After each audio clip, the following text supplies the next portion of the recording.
নারীরাই সবসময় আমাদের সকল গণতান্ত্রিক সংগ্রামে, স্বাধীনতা সংগ্রামে যুদ্ধে এগিয়ে ছিল, এই কথা সত্য।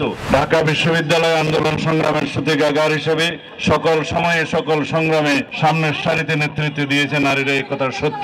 আসমান থেকে গুলি করে এদেশের নারীকে, শিশুকে হত্যা করা হয়েছে। যারা শহীদ হয়েছে জুলাই গণ অভ্যুত্থানে, তার মধ্যে একটি উল্লেখযোগ্য অংশ শিশু এবং নারী। সেই হিসাবে তাদের স্বীকৃতি আন্তর্জাতিকভাবে জাতিসংঘ কর্তৃক স্বীকৃতি দেয়া হয়েছে। সারা বাংলাদেশের সকল মিডিয়া এবং সমস্ত রাজনৈতিক দল, সামাজিক শক্তি এবং মানবাধিকার সংস্থাগুলো স্বীকৃতি দিয়েছে নারীর ভূমিকা এই গণ অভ্যুত্থানে। নারীরাই সবসময় আমাদের সকল গণতান্ত্রিক সংগ্রামে, স্বাধীনতা সংগ্রামে যুদ্ধে এগিয়ে ছিল, এই কথা সত্য। ঢাকা বিশ্ববিদ্যালয় আন্দোলন সংগ্রামের সূতিকাগার হিসেবে সকল সময়ে সকল সংগ্রামে সামনের সারিতে নেতৃত্ব দিয়েছে নারীরা, এই কথা সত্য। তাই আমরা দেখেছি আমাদের এই অর্জিত বিজয়ে নারীর একটি অংশগ্রহণ এবং একটি ভাগ আছে, যার সিংহভাগে আমরা বলতে পারি নারীদের। তাই আমরা আমাদের দলের পক্ষ থেকে অনেক আগেই আমাদের 31 দফা সংস্কার প্রস্তাব প্রদান করেছিলাম প্রস্তাব আকারে জাতির সামনে।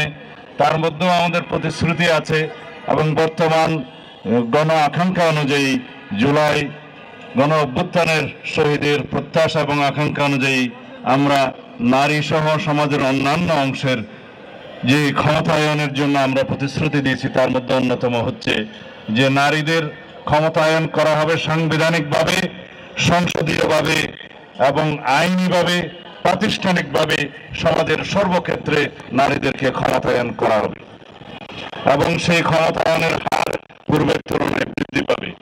আমাদের এখানে সিনেমা একটা কথা বলে গেছেন এবং তাজমিরি আপু বলে গেছেন, আরো অনেকে বলে গেছেন যে নারীর ক্ষমতায়নের বিষয়টি যেন আমরা সেই হিসাবে লক্ষ্য রাখি।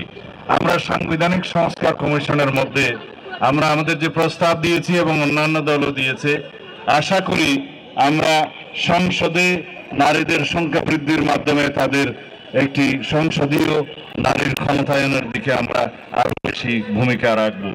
আর যেগুলো আইনি এবং প্রাতিষ্ঠানিক দিক আছে এবং বিভিন্ন গণতান্ত্রিক প্রতিষ্ঠান আছে, সেখানে নারীর অংশগ্রহণ অবশ্যই বাড়বে, বই কমবে না।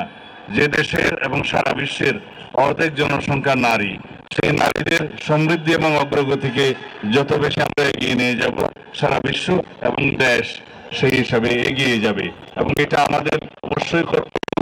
এখানে কোনো স্বীকৃতি বাংলাদেশ জাতীয়তাবাদী রাষ্ট্রপতি যে তার প্রথম সরকারের ভূমিকার মধ্যেই আপনারা অবশ্যই বুঝতে পারেন যে নারী ও শিশু মন্ত্রণালয়ের প্রতিষ্ঠা এবং পরবর্তীতে দেশনেত্রী বেগম খালেদা জিয়া দেশের নারী শিক্ষার উন্নয়নের জন্য অবৈতনিক নারী শিক্ষা করে গিয়েছিলেন মাধ্যমিক এবং উচ্চ মাধ্যমিক পর্যায় পর্যন্ত। এগুলো শুধু উল্লেখ করার জন্য বড় বড় আমাদের বিভিন্ন কর্মসূচির উল্লেখ, বাট সমাজের বিভিন্ন স্তরে আপনারা লক্ষ্য করবেন বিএনপি, দেশনেত্রী বেগম খালেদা জিয়া এবং শহীদ রাষ্ট্রপতি জিয়াউর রহমান এদেশের নারী, শিশু এবং যুব সমাজের উন্নয়নের জন্য যে সমস্ত প্রাতিষ্ঠানিক সাংবিধানিক পদক্ষেপ নিয়েছিলেন, তার জাতি অনেক দূরে এগিয়ে গিয়েছে। আমি এই ভোর দুপুরবেলা আপনাদের আর বিরক্তির উদ্যোগ করতে চাই না এবং মিডিয়ার বন্ধুগণ, আপনারা যে এতক্ষণ কষ্ট করে আমাদের বক্তব্য ধারণ করার জন্য, শোনার জন্য এই দুপুরে কষ্ট করছেন, সেজন্য আপনাদের ধন্যবাদ জানাই। আমি প্রথমে কাউকে তেমন ভূমিকা নেই নাই, কাউকে অভ্যাস করে নেই, সেজন্য আমি দুঃখিত। আমি চেষ্টা করেছি যাতে এই অনুষ্ঠানটার কলেবরটা আরো সংক্ষিপ্ত করা যায়। আজকের এই দিনে আমি নারী দিবসের এই কর্মসূচির ভিতরে থেকেই কথা বলতে চাই। অন্যান্য রাজনৈতিক বিষয়গুলো যদি আমি এখানে গুরুত্ব সহকারে আনি, তাহলে নারী দিবসের, এই আন্তর্জাতিক নারী দিবসের এবং আমাদের নারীদের যে ভূমিকা, এই সকল কিছুকে একটু গুরুত্ব কম দেয়া হবে। সেখানে আমি অন্যান্য রাজনৈতিক বিষয়গুলোতে আজকে যাব না। শুধু একটি বিষয় এখানে উল্লেখ করতে চাই, বর্তমানে বাংলাদেশে নারী এবং শিশুদের প্রতি সহিংসতা, নিপীড়ন যে পরিমাণে বৃদ্ধি পাচ্ছে, সেটা অনেক উদ্বেগজনক।